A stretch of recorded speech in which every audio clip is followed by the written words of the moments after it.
दोस्तों नमस्ते। तो चलिए देखने वाले हैं कि आपके ऊपर आपके जो पूर्वज हैं वो आपको क्या संदेश दे रहे हैं। तो आपके पूर्वजों के संदेश देख लेते हैं। ध्यान रहे, रीडिंग जनरल है, टाइमलेस है। जब आप यहाँ तक आओगे आपका संदेश होगा। पर्सनल रीडिंग के लिए, हीलिंग के लिए इस वीडियो के नंबर पर आप जा सकते हैं, लेकिन फ्री नहीं है। प्लीज़ इस बात का आप ध्यान रखिएगा। ओके चलिए, तो हमारा पहला कार्ड जो आपके लिए आ गया है मूव योर बॉडी, और दूसरा है miracle of the nature, honour your feeling, and तीसरा कार्ड है loved one in heaven. Okay, तो उन्हीं का आशीर्वाद मिल गया है। ये बहुत ज़्यादा आ रहा है, कोई बहुत ज़्यादा म्यूजिक सुन रहा है, कनेक्ट विद द म्यूजिक। और ये count your blessings. Last card जो हमारा है यू आर प्रोटेक्टेड। ओके, तो आपके जो पूर्वज हैं मतलब जो आपके साथ पूर्वज हो जो कि इस वक्त आपकी लाइफ में नहीं है, मतलब उनकी डेथ हो गई है, वो आपके लिए क्या संदेश दे रहे हैं।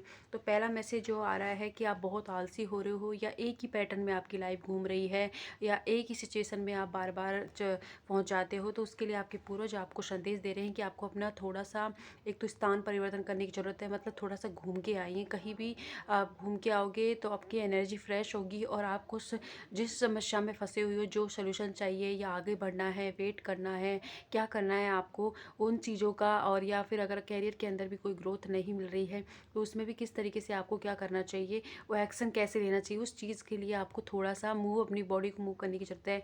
थोड़ा अपने घर में जो सामान है वो फैला हुआ है तो उसे साफ करके रखें आराम से।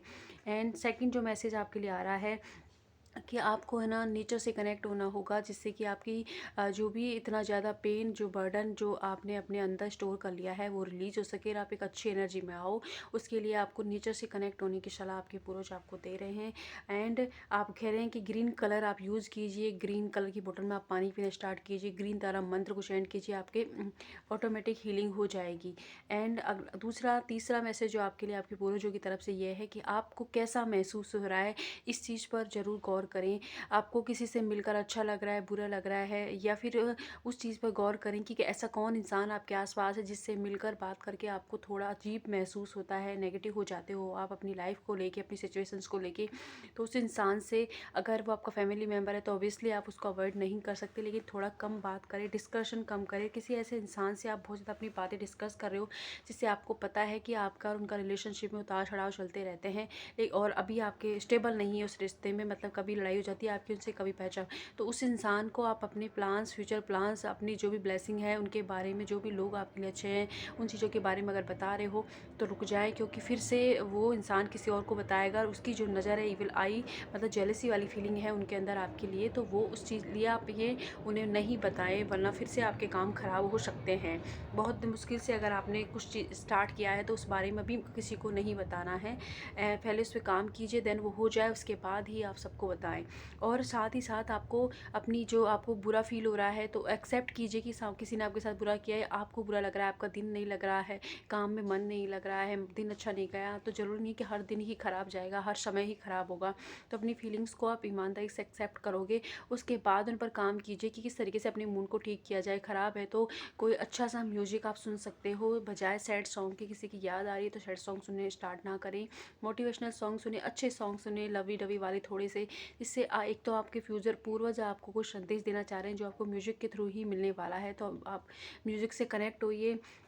कुछ लोग अगर गिटार वगैरह आप बजाते हो और आपने बंद कर दिया था गिटार बजाना, तो अगर सिंगिंग करना, गिटार बजाना आपने बंद कर दिया था, तो आपके पूर्वज आपसे कह रहे हैं वो आपकी एक हीलिंग एनर्जी है, उससे आपसे वो कनेक्ट होते हैं, और इसी क्षेत्र में आपको स्पेशल मैसेज है किसी के लिए आगे जाके ग्रोथ है। तो आप सिंगिंग को, गिटार को, या सिंगिंग से रिलेटिव या किसी स्टेज परफॉर्मेंस से रिलेटिव कोई काम करते हो तो उसे बंद ना करें, उसमें आपकी ग्रोथ है बहुत ज़्यादा। तो अभी आप फ्रस्ट्रेशन में आके उस चीज़ से गिव अप करने की कोशिश ना करें। एंड जो मैसेज आपके लिए है कि आप पूरी तरीके से प्रोटेक्टेड हो, ये लास्ट मैसेज भी था आपके लिए कि पूरी तरीके से प्रोटेक्टेड हो, चाहे कोई किसी की ईवल आई हो, ब्लैक मैजिक हो, किसी भी तरीके की कोई भी जेलसी वाली चीज़ें हैं, आपके आसपास के लोग आपको अच्छा महसूस नहीं कराते, तो उन सारी चीज़ों से आपको एक सील की तरह प्रोटेक्ट किया जा रहा है। लेकिन उसके आप फिर भी बजाय, मतलब आपको खुद को अंदर से पता है कि किन लोगों को आपको अपनी बातें शेयर नहीं करनी है, फिर भी आप उन्हें कर देते हो। तो इसलिए आपके पूर्वज आपको आगाह कर रहे हैं कि आप अपने प्लान्स, अपने लव वंस के बारे में कि उन लोगों से डिस्कस ना करें जिनसे आपके रिश्ते उतार चढ़ाव भरे रहते हैं। एंड साथ ही साथ आपको स्पेशली गाइडेंस दी जा रही है कि कम से कम 7 डेज़, वैसे तो आपको हमेशा ही लाइफ में करना चाहिए, लेकिन 7 डेज़ या 21 डेज़ का एक चैलेंज की तरह अपने ले आपकी लाइफ में जो भी ब्लेसिंग है उनको काउंट करना स्टार्ट करिए, उनको लिखना स्टार्ट कीजिए। ग्रेटिट्यूड, कृतज्ञता का भाव लाइए, जिससे आपकी ब्लेसिंग्स बढ़ेंगी। ग्रेटिट्यूड कैसे शो कर सकते हो? जैसे कि थैंक यू यूनिवर्स के लिए कर सकते हो, अपने मम्मी पापा के लिए, अपनी बॉडी के लिए, अपनी आँखों के लिए, हाथों के लिए, पेन के लिए, जो टीचर हैं आपके जिन्होंने कभी भी आपको सिखाया उनके लिए, आप जो काम करते हो, खाना बनाते हो या कुछ भी काम करते हो उसके लिए ग्रेटिट्यूड शो करना। इस तरीके से रोज़ आप एक नियम की तरह ले लीजिए कि आपको 10 चीज़ें लिखनी। अब 1 हफ्ते करके देखिए, आपको एक चीज़ें आपके फेवर में भी आने लग जाएंगी। जहाँ भी स्टक है वहाँ से चीज़ें आपके फेवर में आ जाएंगी। अगर आपका कोई रिश्ता में दूरियां आ गई हैं और आप चाहते हो किसी पार्टनर के साथ आप रहें, तो उसके बारे में भी आप अच्छा थैंक यू लिखना स्टार्ट कर दीजिए, बजाय उसकी नेगेटिव चीज़ों की उसकी जो पॉजिटिव चीज़ें उनके बारे में रोज़ लिखना स्टार्ट कर दी। 7 डेज़ में ही आपको आपकी लाइफ में चेंजेस दिखाई देने लग जाएंगे। तो ये मैसेज आपके पूर्वज आपको दे रहे हैं। और देख लेते हैं क्या मैसेज है, एक सेकेंड। हाँ, और देख लेते हैं आपके पूर्वजों के संदेश आपके लिए क्या आ रहे हैं।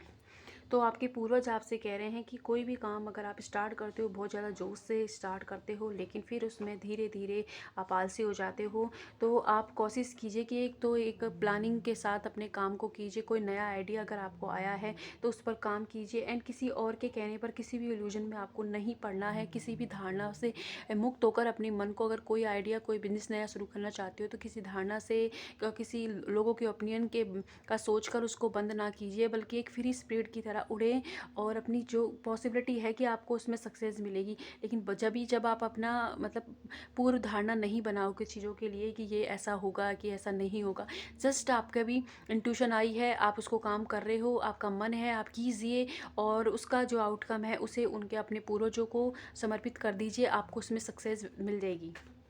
ठीक है।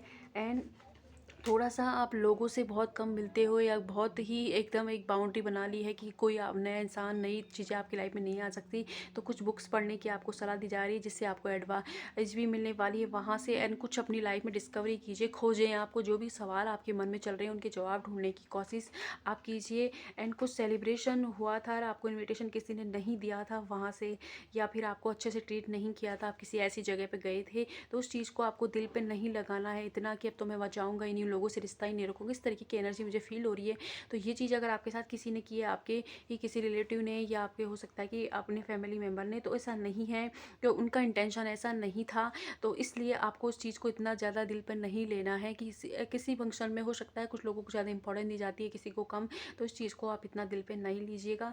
एंड डेफिनेटली आप वो आपके जो हैं शुभ चिंतक ही हैं, तो देर सवेरे उनको उनकी गलती का एहसास होगा, लेकिन अभी आप अपने मन में किसी भी तरीके की पूर्व धारणा उनके बारे में ना बनाइए। आपके पूर्वज आपसे कह रहे हैं। एज ऑन मैसेज आपके लिए आ रहा है कि पुरानी जो फेलियर हैं उनके लिए, जो जो कुछ भी आपकी लाइफ में हुआ है उसके लिए जो बहुत डिसअपॉइंटमेंट आप फील कर रहे हो, रिग्रेट कर रहे हो उन चीज़ों के लिए, अपने गलत डिसीजन के लिए आपको बार बार जो खुद को आप सज़ा दे रहे हो, तो उस सज़ा देना बंद कीजिए। अपनी अब लव योर सेल्फ, तो खुद से प्यार करना शुरू कीजिए एंड एक्सेप्ट कीजिए कि हाँ मुझसे गलती हुई थी, लेकिन अब मैंने इससे सबक सीख लिया है, अब मैं आगे इसको नहीं दोहराऊंगा। इस तरीके का प्रॉमिस खुद से कीजिए। जो सिचुएशन आपको पीछे की तरफ धकेल रही है, डिसअपॉइंटमेंट फील करा रही है और जो दे जा रहे हो लेकिन वहाँ से रिटर्न में प्यार नहीं मिल रहा है, रेस्पेक्ट नहीं मिल रही है, तो उस चीज़ को फिलहाल के लिए वहाँ से मूव ऑन करना आपके लिए सही रहेगा। अगर मूव ऑन करके अगर आप अपने ऊपर काम करते हो, तो वो देर सवेरे वो इंसान आपकी लाइफ में आ ही जाएंगे, क्योंकि आप ग्लो करोगे। तो इसलिए डिसअपॉइंट वाली एनर्जी है उसको त्याग कर दीजिए और मूव ऑन कीजिए उन सिचुएशनों से जो आपको पीछे की तरफ लेके जाती हैं। एंड साथ ही साथ नेचर से कनेक्ट होइए, हीलिंग मिलेगी वहाँ से आपको। और ये देखिए किसी पास्ट का लव रिलेशनशिप जो 4 वीक या 4 हफ्ते या 4 साल पहले कुछ आपके साथ हुआ है ऐसा, या 4 महीने पहले भी कुछ लोगों के लिए, या 4 महीने से कोई समस्या आपकी लव रिलेशनशिप में चल रही है, तो उस जो भी चीज़ें चल रही हैं उनका आप रिग्रेट नहीं कीजिए। बहुत ज़्यादा नेगेटिव तरीके से इन सिचुएशन को डील किया है आपने और आपके पार्टनर ने, इसीलिए वो सारी सिचुएशन बहुत ज़्यादा ही मैस क्रिएट कर गई है। आपकी लाइफ में फिर से एक अपॉर्चुनिटी आने वाली है और उन्हीं पास्ट की लव रिलेशनशिप की तरफ से आने वाली है, तो आप इतना ज़्यादा रिग्रेट नहीं मनाएं। और जो आप जब जब डील करोगे तो नेगेटिव एटीट्यूड थोड़ा सा चेंज करना है चीज़ों को डील करने का। बहुत ज़्यादा नेगेटिव हो रहे हो तो नेगेटिव नहीं होना है उनके बारे में, ना अपने रिश्ते के बारे में, ना किसी और चीज़ के बारे में प्रियोज्यूम नहीं करना है, ना लंबे गोल बनाना है कि मुझे इससे शादी करनी है, शटल नहीं।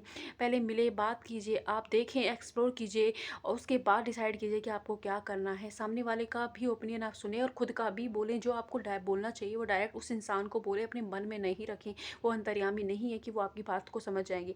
आप डायरेक्ट बोलें कि आपको ये चीज़ चाहिए, ये मंजूर है, ये नहीं है, उसके बाद एक्शन लें एंड दैट्स इट। फिर ही आप कुछ मूवमेंट कीजिए। एंड उस सबसे पहले जो भी गलत चीज़ें आपने अपने मन में जो घुसा रखी हैं उसको उसको निकालें। थैंक यू बोलना स्टार्ट कीजिए एंड माफ़ कीजिए। माफ़ का मतलब ये नहीं है कि ठीक है मैंने तो बोल दिया मैम, मैंने उसको माफ़ कर, नहीं। माफ़ का मतलब ये होता है, माफ़ी का मतलब, क्षमा एक बहुत बड़ा शब्द है, एक छोटा सा नहीं है ये। इसका मतलब है कि कोई इंसान ने अगर आपको हर्ट किया है, आपने उसे बोल दिया, माफ़ कर दिया, लेकिन उस परिस्थिति का आपकी लाइफ में आने पर आप किस तरीके से उसे रिएक्ट करते हो, किस तरीके से आप उसको लेते हो, उस परिस्थिति को किस तरीके से आप मतलब जब वो स्थान, वो सिचुएशन आपकी लाइफ में दोबारा आए, वो दिख जाए तो आपको बुरा फील हो रहा है, अच्छा फील हो रहा है, उस तरीके से देखने में पता चलता है कि माफ़ आपने किया या नहीं किया। तो इस मानसिक धारणा में ना पड़ें कि आपने कर दिया फिर भी कुछ नहीं हो रहा। नहीं, आपने किया ही नहीं है, क्योंकि फिर बार बार उस सिचुएशन को रिकॉल मत करो अगर माफ़ कर दिया तो, क्योंकि शांति मिल जाएगी फिर आपको अंदर से। तो ये सारे मैसेज आपके पूर्वज की तरफ से आपके लिए, आई होप आप इसे रिलेट हो, जितना हो प्लीज़ उतना ले, बाकी किसी और के लिए हो सकती है। थैंक यू, शुक्रिया।